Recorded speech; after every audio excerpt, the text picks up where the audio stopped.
Good morning dear students. आज से हम लोग नेक्स्ट चैप्टर स्टार्ट करेंगे, preparation of final accounts. Final accounts हमारा चैप्टर नंबर 19 है। इसका हेडिंग है final accounts and concept of trading account, profit and loss account and balance sheet without adjustments. तो फाइनल अकाउंट्स चैप्टर को दो parts में divide किया गया है, without adjustments and with adjustments. तो चैप्टर नंबर 19 सबसे पहले हमको फाइनल अकाउंट्स का कंसेप्ट सिखाएगा कि ट्रेडिंग अकाउंट क्या होता है, प्रॉफिट एंड लॉस अकाउंट क्या होता है, बैलेंस शीट क्या होता है, इनके फॉर्मेट्स कैसे होते हैं, किन आइटम्स को इनमें इंक्लूड किया जाएगा। तो ये सारी चीज़ें हम लोग चैप्टर 19 में सीखेंगे।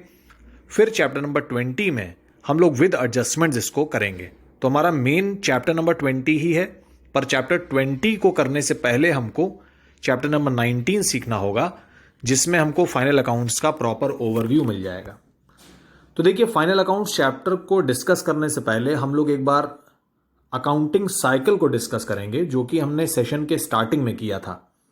अकाउंटिंग साइकिल में हमने ये सीखा था कि बिजनेस में या फिर जो अकाउंटिंग हम लोग कर रहे हैं उसमें हम लोग सबसे पहले ट्रांजैक्शंस और इवेंट्स को आइडेंटिफाई करते हैं, और एक बार हमको उसके सोर्स डॉक्यूमेंट्स रिसीव हो जाते हैं तो सबसे पहले ट्रांजैक्शन की एंट्री की जाती है, जिसको हम लोग रिकॉर्डिंग बोलते हैं।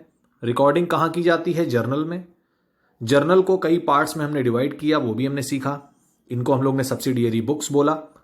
कैश बुक में कैश ट्रांजैक्शंस, परचेज बुक में क्रेडिट परचेज, सेल्स बुक में credit sales, purchase return book में credit purchase returns, sales return book में credit sales returns, bills payable और बिल्स रिसीवेबल बुक भी होती है। और जितनी भी एडजस्टिंग एंट्रीज होती हैं या ट्रांसफर एंट्रीज होती हैं वो फाइनली जर्नल में आ जाती हैं। तो रिकॉर्डिंग सबसे पहले की जाती है जर्नल में। रिकॉर्डिंग के बाद हम आते हैं क्लासीफाइंग पे, जो कि लेजर में किया जाता है। तो हमने पहले भी डिस्कस किया है कि जर्नल में एंट्रीज की जाएंगी और पोस्टिंग कहाँ की जाएगी? लेजर में। पोस्टिंग करने के बाद हम ट्रायल बैलेंस बनाते हैं। ट्रायल बैलेंस बनाना भी हमने सीखा। ट्रायल बैलेंस के बाद जो नेक्स्ट स्टेप होता है वो होता है preparation of final accounts. Final accounts में क्या क्या चीजें इंक्लूड होती हैं? फाइनल अकाउंट्स में हमारा ट्रेडिंग अकाउंट आएगा, प्रॉफिट एंड लॉस अकाउंट आएगा और बैलेंस शीट आएगा। तो तीन चीजें इंक्लूड होती हैं फाइनल अकाउंट्स में। तो हमने एक डिटेल्ड अकाउंटिंग साइकिल ऑलरेडी सीखा हुआ है, 10 स्टेप्स हैं उसमें, मैंने सभी स्टूडेंट्स को लिखवाया था। तो फाइनल अकाउंट्स में क्या इंक्लूड होगा? फाइनल अकाउंट्स में ट्रेडिंग अकाउंट, पीएल अकाउंट और बैलेंस शीट, तीन चीजें हम लोग बनाएंगे फाइनल अकाउंट्स में। और उसके बाद जो भी रिजल्ट्स आप तैयार करते हो उसका एनालिसिस होता है और उसको कम्युनिकेट किया जाता है यूजर्स को। तो आज जो हम लोग सीखने जा रहे हैं वो समराइजिंग का पार्ट है। तीन पार्ट्स होते हैं, सबसे पहले रिकॉर्डिंग, फिर क्लासीफाइंग, फिर समराइजिंग। तो रिकॉर्डिंग कहाँ होगी? जर्नल में। क्लासीफाइंग कहाँ होती है? लेजर में।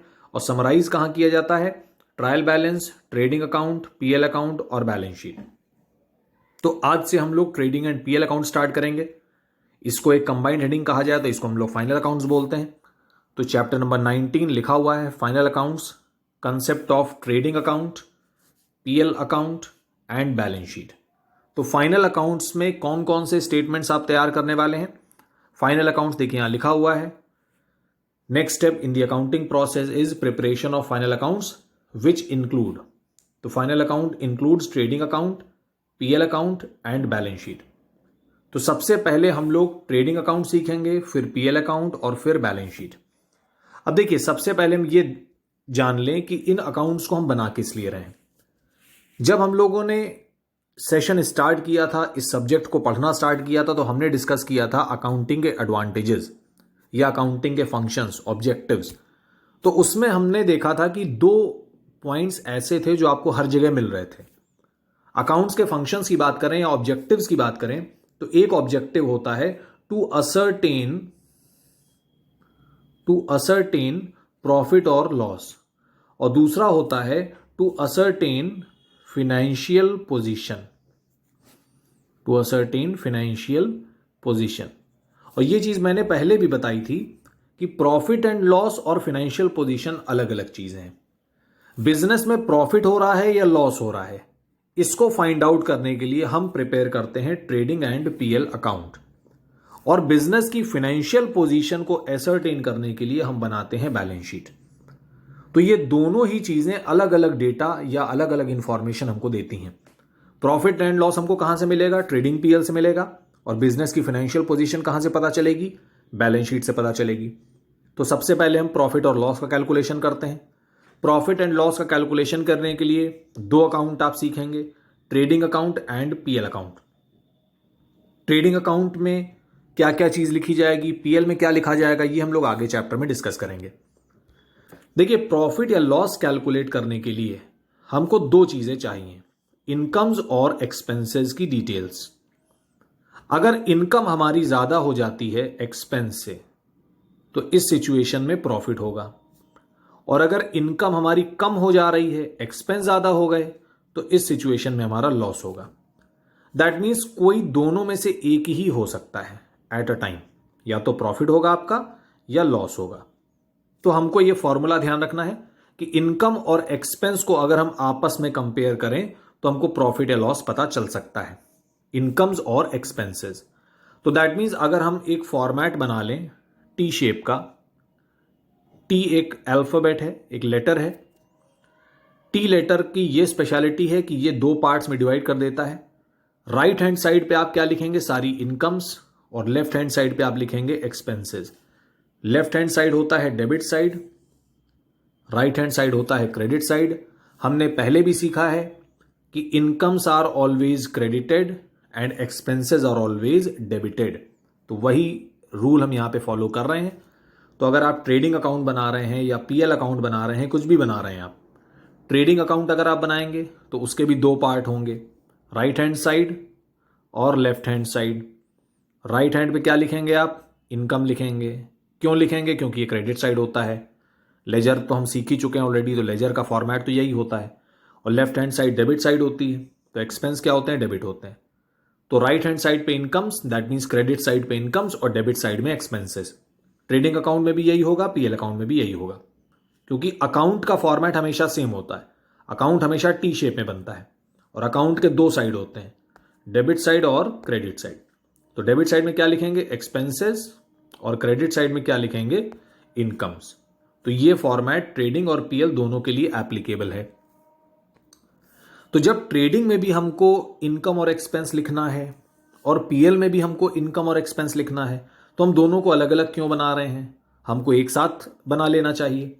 तो जैसे हमने ट्रेडिंग बनाया और फिर हमने पीएल बनाया, दो फॉर्मेट है हमारे पास। तो T for trading, P for PL. तो ट्रेडिंग में भी आपने इनकम यहां पे लिखा और एक्सपेंस यहां पे लिखा, और पीएल में भी आपने यही किया, एक्सपेंस और इनकम। तो जब एक्सपेंस और इनकम ही आपको लिखना है तो हम दो बार क्यों बना रहे हैं अलग अलग? तो इसमें भी डिफरेंस है। ट्रेडिंग अकाउंट में हम लोग लिखते हैं डायरेक्ट एक्सपेंस और डायरेक्ट इनकम, और प्रॉफिट एंड लॉस अकाउंट में हम लिखते हैं इनडायरेक्ट एक्सपेंस और इनडायरेक्ट इनकम। ये फर्क है। डायरेक्ट एक्सपेंस और इनडायरेक्ट एक्सपेंस अलग अलग हो गए, और डायरेक्ट इनकम और इनडायरेक्ट इनकम अलग अलग हो गई। तो दैट मीन्स जो भी हमारी इनकम्स हैं उसको हमें दो पार्ट में डिवाइड करना है, डायरेक्ट और इनडायरेक्ट। इसी तरह से जो भी हमारे एक्सपेंसेस हैं उनको भी हमें दो पार्ट में डिवाइड करना है, डायरेक्ट और इनडायरेक्ट। डायरेक्ट कहाँ जाएंगे? डायरेक्ट वाले आइटम्स जाएंगे ट्रेडिंग अकाउंट में, और इनडायरेक्ट वाले आइटम्स कहाँ जाएंगे? प्रॉफिट एंड लॉस अकाउंट में। यह डिफरेंस होता है ट्रेडिंग और पीएल अकाउंट में। ट्रेडिंग अकाउंट में डायरेक्ट नेचर के आइटम्स, और प्रॉफिट एंड लॉस अकाउंट में इनडायरेक्ट नेचर के आइटम्स। ये डिफरेंस है दोनों अकाउंट्स में, इसलिए हम इनको अलग अलग बनाते हैं। अदरवाइज हमको अलग अलग बनाने की कोई रिक्वायरमेंट नहीं है, हम सीधे सारे एक्सपेंसेस और सारे इनकम्स लिख सकते हैं। उसके बाद ट्रेडिंग अकाउंट जब आप बना लोगे तो आपका आंसर क्या आएगा? प्रॉफिट या लॉस। तो उसका आप क्या बोलोगे? ग्रॉस प्रॉफिट या ग्रॉस लॉस। और प्रॉफिट एंड लॉस अकाउंट जब आप बना लेंगे तो आपका आंसर क्या आएगा? नेट प्रॉफिट या नेट लॉस।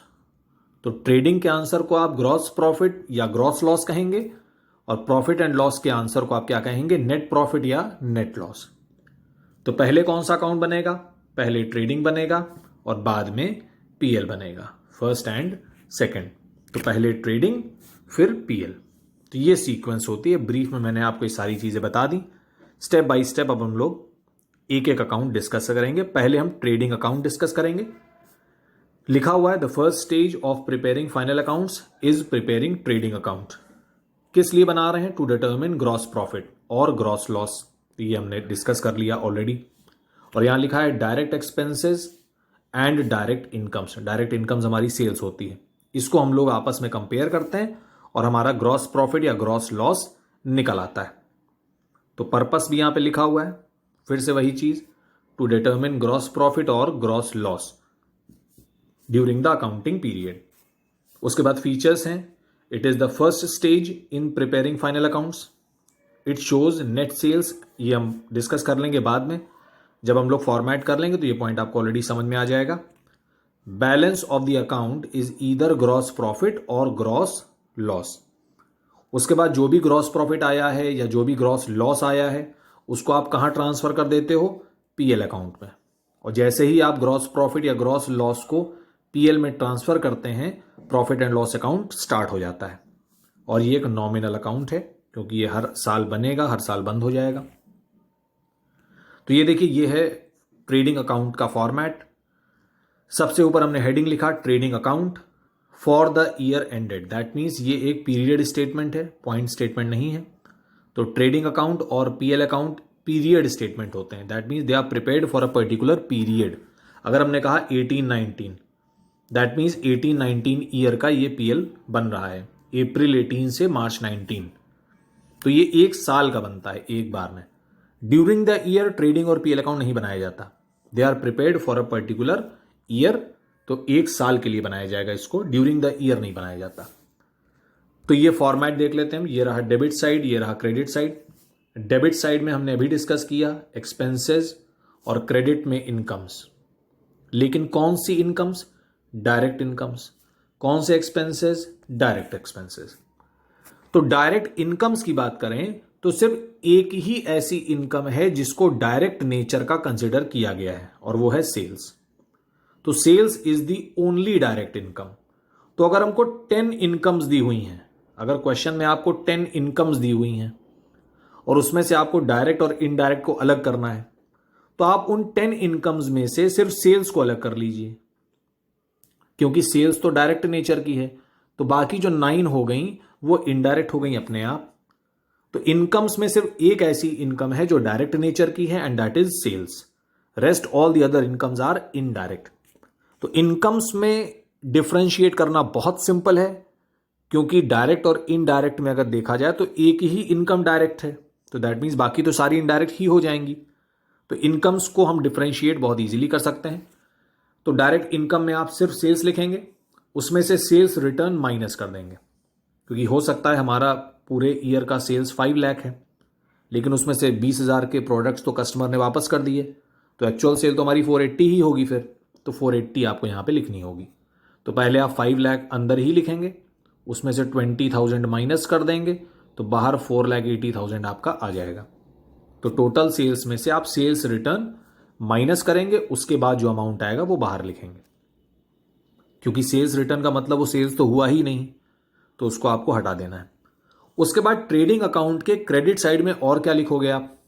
ट्रेडिंग अकाउंट के क्रेडिट साइड में सिर्फ 2 चीजें आती हैं, सेल्स और क्लोजिंग स्टॉक, बस, और कुछ नहीं आएगा ट्रेडिंग अकाउंट के क्रेडिट साइड में। तो क्रेडिट साइड में सेल्स और क्लोजिंग स्टॉक। क्लोजिंग स्टॉक को इनकम नहीं कंसिडर करना है हमको। क्लोजिंग स्टॉक को ट्रेडिंग अकाउंट में एडजस्ट किया जाता है, इसलिए इसको क्रेडिट में लिखा जाता है। क्लोजिंग स्टॉक ट्रेडिंग अकाउंट में ही एग्जिस्टेंस में आता है पहली बार। अब आते हैं डेबिट साइड पे। डेबिट साइड में हम एक्सपेंसेस लिखेंगे। कौन से एक्सपेंसेस? डायरेक्ट नेचर के एक्सपेंसेस। डायरेक्ट नेचर के एक्सपेंसेस कौन से होते हैं? ऐसे एक्सपेंसेस जो ड्यूरिंग प्रोडक्शन स्पेंड किए जाते हैं, गुड्स को प्रोड्यूस करने के लिए, या फिर during the purchase of goods. Goods को परचेज करने के लिए अगर कोई एक्सपेंस किया जा रहा है, या गुड्स को प्रोड्यूस करने के लिए अगर कोई एक्सपेंस किया जा रहा है, तो वो डायरेक्ट नेचर का होगा। और एक बार आपने गुड्स प्रोड्यूस कर लिए या परचेज कर लिए, उसके बाद गुड्स को सेल करने में जो आप एक्सपेंस करेंगे वो इनडायरेक्ट नेचर के हो जाएंगे। तो direct expenses are paid for the purchase of goods और production of goods, and once the goods are already in a saleable condition, afterwards whatever expenses are paid, they are indirect in nature. तो जितने भी expenses लिखे हैं उसको आप easily identify कर सकते हैं कि उन एक्सपेंसेस को या तो प्रोडक्शन पे या परचेज के टाइम पे स्पेंड किया गया होगा, और उसके बाद एक बार गुड्स आपके सेलेबल कंडीशन में आ गए, उसके बाद जो भी एक्सपेंस आप करोगे वो आपका हमेशा इनडायरेक्ट एक्सपेंस की कैटेगरी में आएगा, प्रॉफिट एंड लॉस अकाउंट में लिखा जाएगा। तो एक बार हम एक्सपेंसेस देख लेते हैं। परचेज तो खुद ही एक डायरेक्ट एक्सपेंस हो गया। हमने कहा expenses at the time of purchase, तो purchase itself is a direct expense, लेकिन उसमें से आप पहले परचेज रिटर्न माइनस कर दीजिए। हमने 10 लाख के गुड्स परचेज किए, जिसमें से 1 लाख के गुड्स हमने वापस कर दिए, तो एक्चुअली में हमने कितना परचेज किया, 9 लाख। तो परचेज में से आपने 10 लाख में 1 लाख माइनस कर दिया। तो परचेज में से क्या माइनस होता है, परचेज रिटर्न। उसके बाद वेजेस एंड सैलरी। वेजेस एक डायरेक्ट एक्सपेंस होता है, because wages are paid to the workers, to the labourers who are working in the factory. तो अगर वेजेस एंड सैलरी लिखा है तो इसे आप डायरेक्ट एक्सपेंस कंसिडर करेंगे, लेकिन अगर सैलरी एंड वेजेस लिखा है तो उसको आप इनडायरेक्ट मानेंगे। सैलरी इनडायरेक्ट एक्सपेंस होता है, वेजेस डायरेक्ट होता है। तो वेजेस जो पहले लिखा है उस पर ध्यान देंगे आप। वेजेस पहले लिखा है तो डायरेक्ट हो गया, और सैलरी अगर लिखा है तो वो इनडायरेक्ट हो गया। सैलरी जनरली दी जाती है ऑफिस स्टाफ को, और ऑफिस स्टाफ प्रोडक्शन में तो हेल्प नहीं कर रहा है, ऑफिस स्टाफ तो गुड्स को सेल करने में हेल्प कर रहा है। तो डायरेक्ट एक्सपेंस ऐसे होते हैं जिसको आप गुड्स को देख के पहचान सकते हो। जैसे कोई शर्ट मैन्युफैक्चर किया गया तो उस शर्ट में कितना क्लॉथ यूज किया गया है, तो जो क्लॉथ का एक्सपेंस है वो डायरेक्ट एक्सपेंस है। उस क्लॉथ को आप इजीली आइडेंटिफाई कर सकते हो उस प्रोडक्ट में। लेकिन इनडायरेक्ट एक्सपेंसेस बहुत सारे होते हैं जिनको आप उस शर्ट में इजीली आइडेंटिफाई नहीं कर सकते।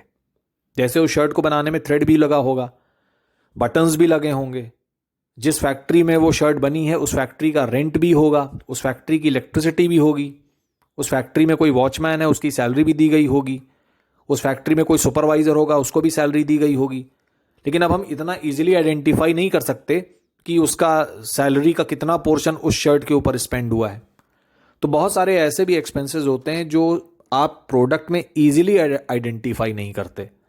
तो वो डायरेक्ट वो मटेरियल तो लगा है शर्ट में, थ्रेड तो लगा है, बटन्स तो लगे हैं, पर उसकी कॉस्ट इतनी इजीली आइडेंटिफाई नहीं की जा सकती। तो उसको हम लोग इनडायरेक्ट मटेरियल की कैटेगरी में डाल देते हैं, इनडायरेक्ट एक्सपेंसेस उनको हम मान लेते हैं। तो direct expenses are generally spend for production और परचेज। तो वेजेस भी हमारा डायरेक्ट हो गया। फ्रेट इनवर्ड, फ्रेट इनवर्ड का मतलब हो गया freight paid at the time of purchase of goods. जब हम लोग गुड्स परचेज करते हैं, किसी बाहर स्टेट से हमने परचेज किया, फॉर एग्जांपल हमने किसी दूसरे स्टेट से गुड्स मंगवा रहे हैं हम थ्रू रेलवे, तो रेलवे से आप गुड्स मंगवा रहे हो तो रेलवे को हम फ्रेट पे करेंगे। तो वो जो फ्रेट आपने पे किया है वो क्यों पे किया, फॉर परचेज ऑफ गुड्स, तो ये डायरेक्ट एक्सपेंस हो जाएगा। किसी दूसरे कंट्री से आप गुड्स इंपोर्ट कर रहे हैं तो उस टाइम पे आपको फ्रेट पे करना पड़ेगा शिपिंग कंपनी को। तो फ्रेट आप क्यों पे कर रहे हो, to purchase goods from some other country. Import duty pay करनी पड़ सकती है, डॉक चार्जेस पे करने पड़ सकते हैं। तो ये सब क्या हो जाएंगे, ये सब हमारे डायरेक्ट एक्सपेंसेस हो जाएंगे। इसी तरह से कैरेज इनवर्ड भी है। सिर्फ कैरेज लिखा हो या कैरेज इनवर्ड लिखा हो एक ही बात है, इसको आप डायरेक्ट एक्सपेंस मानिए। Inward means when goods are coming in, inward goods are coming in. और गुड्स कब आते हैं हमारे पास, at the time of purchase. जब हम गुड्स परचेज कर रहे हैं तो गुड्स हमारे पास आ रहे हैं, तो that means goods are coming in. और at the time of purchase of goods, if you have paid some carriage, if you have paid some freight, if you have paid some packing charges, so all these are considered direct expenses. Next is factory power and fuel. तो factory में तो production हो रहा होता है, और अभी मैंने बताया प्रोडक्शन से जुड़े हुए सभी एक्सपेंसेस डायरेक्ट होंगे, तो ये भी डायरेक्ट हो जाएगा हमारा। फैक्ट्री के सारे एक्सपेंसेस डायरेक्ट नेचर के होते हैं। फैक्ट्री का रेंट, फैक्ट्री का इंश्योरेंस, ये सब डायरेक्ट नेचर का है। तो सारे डायरेक्ट एक्सपेंस आपने डेबिट में लिख दिए हैं, डायरेक्ट इनकम्स आपने क्रेडिट में लिख दी हैं। ये देखिए, सबसे पहले हम लिखेंगे ओपनिंग स्टॉक, और उसके बाद सारे के सारे डायरेक्ट एक्सपेंसेस। और क्रेडिट में आपने क्या लिखा, सेल्स, जो कि एक डायरेक्ट इनकम है, और closing stock. Opening stock debit में आएगा, क्लोजिंग स्टॉक क्रेडिट में आएगा। तो डायरेक्ट एक्सपेंसेस आपने सारे लिख दिए यहां पे, ये रहे डायरेक्ट एक्सपेंसेस। डायरेक्ट इनकम भी हमने क्रेडिट में लिख दी, ओपनिंग स्टॉक क्लोजिंग स्टॉक को भी हमने एडजस्ट कर लिया। उसके बाद इसको बैलेंस कर लेंगे, क्रेडिट साइड का टोटल किया, डेबिट साइड का टोटल किया। अगर डेबिट में कम आ रहा है तो ग्रॉस प्रॉफिट, क्रेडिट में कम आ रहा है तो ग्रॉस लॉस। तो डेबिट में आपका प्रॉफिट आएगा, क्रेडिट में आपका लॉस आएगा। तो ट्रेडिंग अकाउंट हमने बनाया। ट्रेडिंग अकाउंट का फॉर्मेट क्या कहता है कि डेबिट साइड में डायरेक्ट एक्सपेंसेस और क्रेडिट साइड में डायरेक्ट इनकम्स। डायरेक्ट इनकम सिर्फ एक है, सेल्स। और सबसे पहले आप ओपनिंग स्टॉक लिखेंगे, क्रेडिट में क्लोजिंग स्टॉक लिखेंगे, और उसके बाद जितने भी डायरेक्ट एक्सपेंस दिए हैं उनको हमने डेबिट में लिख दिया। आंसर निकाल लिया ग्रॉस प्रॉफिट या ग्रॉस लॉस। इन आइटम्स में कुछ एडजस्टमेंट्स भी होते हैं जो कि हम नेक्स्ट चैप्टर में सीखेंगे। इस चैप्टर में हमको सब फॉर्मेट्स क्लियर हो जाएंगे कि ट्रेडिंग का फॉर्मेट क्या होता है, पीएल का फॉर्मेट क्या होता है, बैलेंस शीट का फॉर्मेट क्या होता है। फिर अगर उसमें कुछ एडजस्टमेंट करना पड़ेगा तो वो हम नेक्स्ट चैप्टर में सीख लेंगे। तो ये था फॉर्मेट। अब कुछ इलस्ट्रेशंस होंगे जिसमें ट्रेडिंग अकाउंट बनाना आपको सिखाया जाएगा। जैसे ये इलस्ट्रेशन नंबर 2 है। तो इसमें स्टॉक दिया है 1 अप्रैल, दैट मीन्स ये ओपनिंग स्टॉक है। ये कहाँ आएगा? ट्रेडिंग अकाउंट अगर हम बना रहे हैं तो डेबिट में आएगा। सेल्स रिटर्न, सेल्स रिटर्न को हम सेल्स में माइनस करते हैं, और सेल्स कहाँ आती है? क्रेडिट में। तो पहले आपने सेल्स लिखा, उसमें से सेल्स रिटर्न माइनस कर दिया। वेजेस डेबिट में आएगा, परचेज डेबिट में आएगा, परचेज रिटर्न परचेज में माइनस हो जाता है। कैरेज इनवर्ड डेबिट में आएगा, आउटवर्ड नहीं आएगा। Outward means carriage paid at the time of sale. Outward means goods are going out.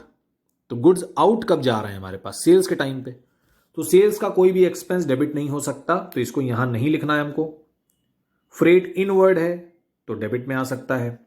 Salary मैंने कहा कि ये इनडायरेक्ट होती है। वेजेस लिखा होता तो हम यहां लिख सकते थे, लेकिन ये वेजेस नहीं है, ये सैलरी है, इसको नहीं लिखना आपको। क्लोजिंग स्टॉक कहां आता है? क्रेडिट साइड में। बस इतना अगर हम लिख देंगे तो हमारा ग्रॉस प्रॉफिट या ग्रॉस लॉस दोनों में से कोई एक आ जाएगा। ये देखिए यहां बना हुआ है, opening stock, purchase minus purchase return, wages, carriage, freight. और ये क्रेडिट में क्या आएगा? सेल्स माइनस सेल्स रिटर्न और क्लोजिंग स्टॉक। तो हमारा ग्रॉस लॉस आ गया। इसको हम लोग प्रॉफिट एंड लॉस अकाउंट में ट्रांसफर कर देते हैं। तो इस तरह से ट्रेडिंग अकाउंट की पहले आप हेडिंग डालेंगे और बाद में इस तरह से आप बना लेंगे। उसी तरह से नेक्स्ट इलस्ट्रेशन में भी सब दिया हुआ है हमको। एक चीज का ध्यान रखेंगे कि ये जो सेल्स होती है, sales means total sale. Total में कैश और क्रेडिट दोनों आता है। यहां पे ऐसा नहीं लिखा है कि कैश सेल खाली लिखनी है या क्रेडिट सेल लिखनी है। तो क्वेश्चन में आपको अगर कैश सेल और क्रेडिट सेल अलग अलग दिया है तो उसको आप ऐड करके लिखिए। हमको यहाँ पे टोटल सेल लिखना है, हमको यहाँ पे सिर्फ क्रेडिट सेल या कैश सेल नहीं लिखनी। तो यही चीज परचेज में भी करना है। परचेज में भी हमको कैश परचेज और क्रेडिट परचेज पूरा ऐड करके लिखना है। तो 9 और 150 1050 हो गया। उसी तरह से सेल्स कितना दिया है? 160 और 11 लाख, टोटल कितना हो गया? 1260। उसमें से सेल्स रिटर्न माइनस और यहां परचेज रिटर्न माइनस। बाकी तो आइटम्स हमारे सिंपल हैं जो पहले भी दिए थे। फ्रेट इनवर्ड है, कैरेज इनवर्ड है, वेजेस भी दिया है, तो ये तीनों डायरेक्ट एक्सपेंस हो गए। क्लोजिंग स्टॉक क्रेडिट में ही आता है। क्लोजिंग स्टॉक के केस में एक चीज़ का ध्यान रखेंगे कि क्लोजिंग स्टॉक की देखिए यहाँ पे 2 वैल्यूज़ हमको दे रखी हैं। Closing stock 88,000, net realisable value 84,000। जो वैल्यू दी हैं आपको उसमें से जो कम वाली वैल्यू होगी वो लिखनी है आपको, according to convention of prudence. Convention of prudence ये कहता है कि आप असेट्स को कभी भी ओवर वैल्यू मत करिए। तो जो कम होगी वैल्यू वो आपको लिखनी है। ऐसा नहीं कि हमेशा कॉस्ट प्राइस लिखेंगे या हमेशा मार्केट प्राइस लिखेंगे, जो कम होगा वो लिखेंगे।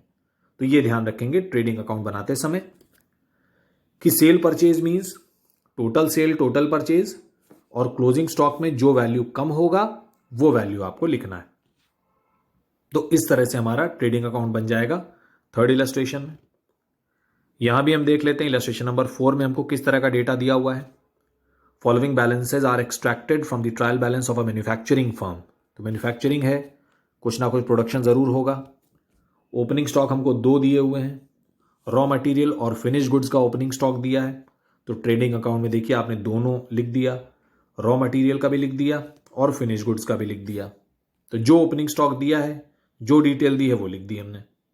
उसके बाद परचेज दी है, फिर सेल भी दी है। ये देखिए परचेज दिया है यहाँ पे, फिर सेल्स दिया है। उसके बाद दोनों रिटर्न्स भी दिए हैं, परचेज रिटर्न भी है, सेल्स रिटर्न भी है। तो परचेज रिटर्न को परचेज में से माइनस करेंगे, सेल्स रिटर्न को सेल्स में से माइनस कर देंगे। वेजेस दिए हैं तो ये तो डायरेक्ट एक्सपेंस हैं, डेबिट में आ जाएंगे। फैक्ट्री के एक्सपेंसेस कौन कौन से दिए हैं आपको? फैक्ट्री के एक्सपेंसेस डायरेक्टली ही दिए हुए हैं, अलग अलग नहीं दिया है, तो एक साथ इसको भी आप डेबिट में लिख सकते हो। उसके बाद फ्रेट दे रखा है, इनवर्ड और आउटवर्ड, तो आउटवर्ड कहीं नहीं जाएगा। Outward means freight at the time of sale, तो सेल का कोई भी एक्सपेंस डायरेक्ट नहीं हो सकता, ट्रेडिंग में नहीं आएगा, तो सिर्फ हमको फ्रेट इनवर्ड लिखना होगा। उसके बाद है at the end of the concerned period the stock in hand were, ये है हमारे क्लोजिंग स्टॉक्स। तो क्लोजिंग स्टॉक दिया है तो क्लोजिंग स्टॉक तो क्रेडिट में लिखा जाता है, ये देखिए। तो जो डेटा हमको दिया है वो डेटा हम यहां पूरा पुटअप कर देंगे। 2 ओपनिंग स्टॉक थे, फिर परचेज में से purchase return minus, wages, factory expense, freight inward, sales में से sales return minus, 3 closing stock दिए थे, तीनों लिख दिए हमने, हमारा आ गया ग्रॉस प्रॉफिट। तो इस तरह से ट्रेडिंग अकाउंट बन जाएगा, बिल्कुल भी डिफिकल्ट नहीं है, बहुत ही आराम से हो जाएगा, फॉर्मेट सिर्फ हमको क्लियर होना चाहिए। उसके बाद इलस्ट्रेशन नंबर 5 में सिर्फ एक चीज पे हमें ध्यान देना है, यहां पे हमें एडजस्टेड परचेजेस दिए हुए हैं। क्वेश्चन में अगर परचेजेस दिया है, सिर्फ परचेज, तो ओपनिंग स्टॉक डेबिट में आता है और क्लोजिंग स्टॉक क्रेडिट में आता है। लेकिन अगर क्वेश्चन में एडजस्टेड परचेज दिया हुआ है आपको, तो आप ओपनिंग और क्लोजिंग दोनों स्टॉक नहीं लिखते, क्वेश्चन में दिया होगा उसके बाद भी नहीं लिखेंगे, क्योंकि एडजस्टेड परचेज का मतलब होता है कि इसमें ओपनिंग और क्लोजिंग दोनों स्टॉक एडजस्ट किए जा चुके हैं। एडजस्टेड परचेज का ये फॉर्मूला है, purchase plus opening stock minus closing stock. That means question में जो भी वैल्यू दी है, 11 लाख रुपए जो दिया है क्वेश्चन में, 11 लाख में ओपनिंग स्टॉक ऑलरेडी एडेड है, ये देखिए ऑलरेडी एडेड है, और क्लोजिंग स्टॉक ऑलरेडी सब्ट्रैक्टेड है। तो इन दोनों का एडजस्टमेंट पहले ही हो चुका है। तो अगर क्वेश्चन में एडजस्टेड परचेज दी है तो आप ओपनिंग स्टॉक और क्लोजिंग स्टॉक को ट्रेडिंग अकाउंट में नहीं लिखेंगे, अगर दिया होगा तो भी नहीं लिखेंगे, हम सिर्फ एडजस्टेड परचेज ही डायरेक्टली लिख देंगे। तो 11 लाख रुपए हमको दिए, वही हमने लिख दिया। बाकी एक्सपेंसेस तो नॉर्मली जैसे लिखे जाते हैं वैसे ही लिखेंगे, सेल्स भी हम लिखेंगे, लेकिन क्लोजिंग स्टॉक और ओपनिंग स्टॉक हम नहीं लिखेंगे, ये ध्यान रखेंगे सभी स्टूडेंट। उसके बाद इस बॉक्स में हम लोग देख लेते हैं क्या लिखा हुआ है। Trading account shows either gross profit और ग्रॉस लॉस। ग्रॉस प्रॉफिट कैसे निकालेंगे आप? ग्रॉस प्रॉफिट निकालने के कई तरीके हैं, तो यहां पे हम लोग एक फॉर्मूला डिस्कस करेंगे कॉस्ट ऑफ गुड्स सोल्ड का। कॉस्ट ऑफ गुड्स सोल्ड देखिए कैसे निकलती है। कॉस्ट ऑफ गुड्स सोल्ड निकलता है opening stock plus purchases plus direct expense minus closing stock. अगर इसको हम लोग ट्रेडिंग अकाउंट के फॉर्मेट से सीखें तो भी हमको बहुत इजीली समझ में आ जाएगा। ट्रेडिंग अकाउंट का फॉर्मेट एक बार देख लेते हैं फिर से। ये देखिए, ये है ट्रेडिंग अकाउंट का फॉर्मेट। अब हमको क्या निकालना है? Cost of goods sold.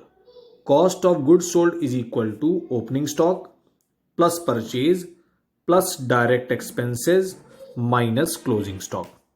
तो इतना अगर हमने किया तो कॉस्ट ऑफ गुड्स सोल्ड आ जाएगी। तो डेबिट के आइटम्स आपस में ऐड हो रहे हैं और क्रेडिट का सिर्फ एक आइटम माइनस होगा, वो है क्लोजिंग स्टॉक। क्योंकि हम कॉस्ट निकाल रहे हैं तो उसमें सेल्स की कोई जरूरत नहीं है।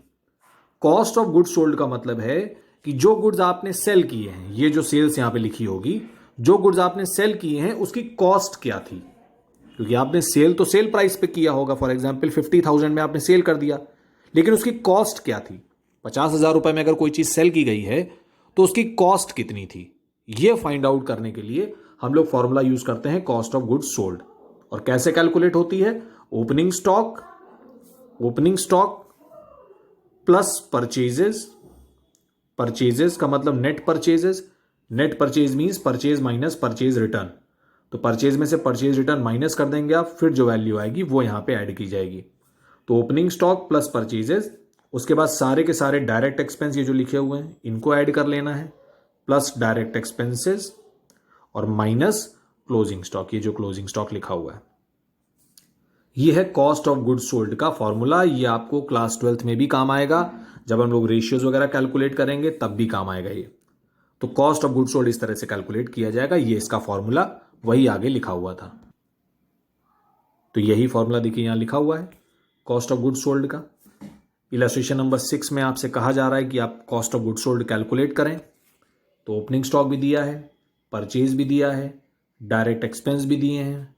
सेल्स की रिक्वायरमेंट हमको कॉस्ट ऑफ गुड सोल्ड निकालने के लिए नहीं है, सेल्स के एक्सपेंसेस की रिक्वायरमेंट भी हमको नहीं है, क्लोजिंग स्टॉक की रिक्वायरमेंट है। तो ये देखिए cost of good sold, opening stock plus purchase plus direct expense minus closing stock. तो इतना अगर हमने कर लिया तो हमारा कॉस्ट ऑफ गुड सोल्ड आ गया। और कॉस्ट अब हमको पता है और सेल्स भी पता है। सेल्स तो क्वेश्चन में दी हुई है 90,000 और कॉस्ट कितनी है 54। तो इन दोनों के बीच का जो डिफरेंस होगा वही तो ग्रॉस प्रॉफिट होगा। तो ग्रॉस प्रॉफिट का एक फॉर्मूला हमको पता चल गया यहां पे, gross profit is equal to sales minus cost.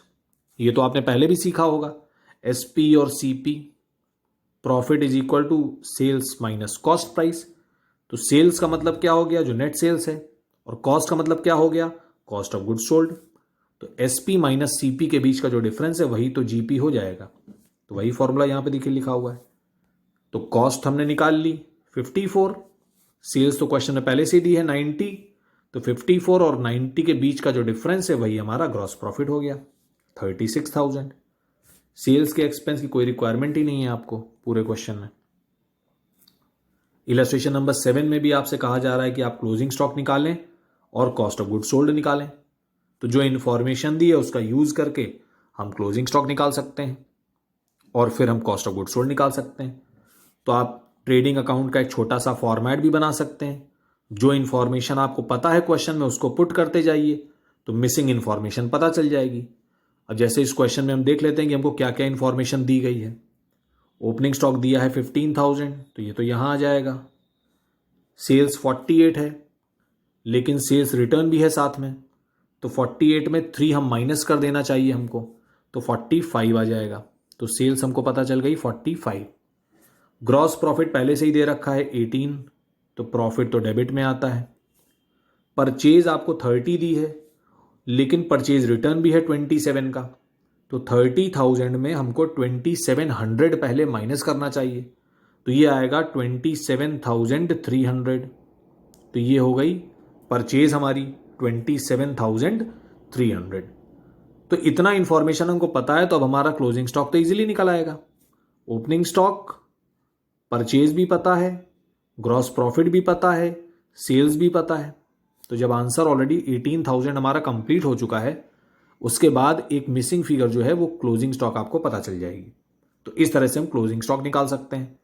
और जब हमारा क्लोजिंग स्टॉक आ जाएगा और सेल्स आपको ऑलरेडी दी हुई है, प्रॉफिट आपको ऑलरेडी दिया हुआ है, तो सेल्स और प्रॉफिट के बीच का जो डिफरेंस होगा वही तो कॉस्ट होगा, कॉस्ट ऑफ गुड्स सोल्ड। क्योंकि ग्रॉस प्रॉफिट का फॉर्मूला क्या सीखा था अभी हमने, ग्रॉस प्रॉफिट का फॉर्मूला था सेल्स माइनस कॉस्ट। तो सेल्स हमें पता है, ग्रॉस प्रॉफिट हमें पता है, तो तीन में से अगर दो चीज पता है तो थर्ड तो आप निकाल लेंगे। तो ग्रॉस प्रॉफिट और सेल्स इन दोनों का यूज करके हम कॉस्ट भी कैलकुलेट कर सकते हैं इजीली। तो वही यहां पे इलस्ट्रेशन नंबर 7 में देखिए किया गया है। इसको सभी स्टूडेंट एक बार देख लेंगे। पहले कॉस्ट ऑफ गुड्स सोल्ड ये देखिए यहां पे निकाला भी गया है। जीपी हमको ऑलरेडी पता है तो हमारा कॉस्ट बहुत ही इजीली निकल आएगा। ये देखिए सेल्स माइनस जीपी करके हम डायरेक्टली इस चीज को कैलकुलेट कर सकते हैं। 27,000 आ रहा है जीपी। तो इस तरह से आपका इलस्ट्रेशन नंबर 7 हो जाएगा। इलस्ट्रेशन नंबर 8 भी सभी स्टूडेंट एक बार देख लेंगे, बहुत ही सिंपल इलस्ट्रेशन है, इसको भी आप देख लेंगे अपने आप। तो इस तरह से हम लोग ट्रेडिंग अकाउंट का फॉर्मेट हमने सीख लिया। इलस्ट्रेशन नंबर 8 में अगर कोई प्रॉब्लम आती है तो तुरंत मुझे व्हाट्सएप पे एक बार मैसेज कर देंगे, उसको मैं समझा दूंगा। तो आई होप सभी स्टूडेंट्स को ट्रेडिंग अकाउंट का फॉर्मेट समझ में आ गया होगा और जो कंसेप्ट हमने डिस्कस किया है फाइनल अकाउंट्स का वो भी सभी स्टूडेंट्स को क्लियर होगा। नेक्स्ट वीडियो में हम लोग प्रॉफिट एंड लॉस अकाउंट के बारे में सीखेंगे और फिर उसके बाद हम लोग बैलेंस शीट के फॉर्मेट को डिस्कस करेंगे। Thank you so much, God bless you.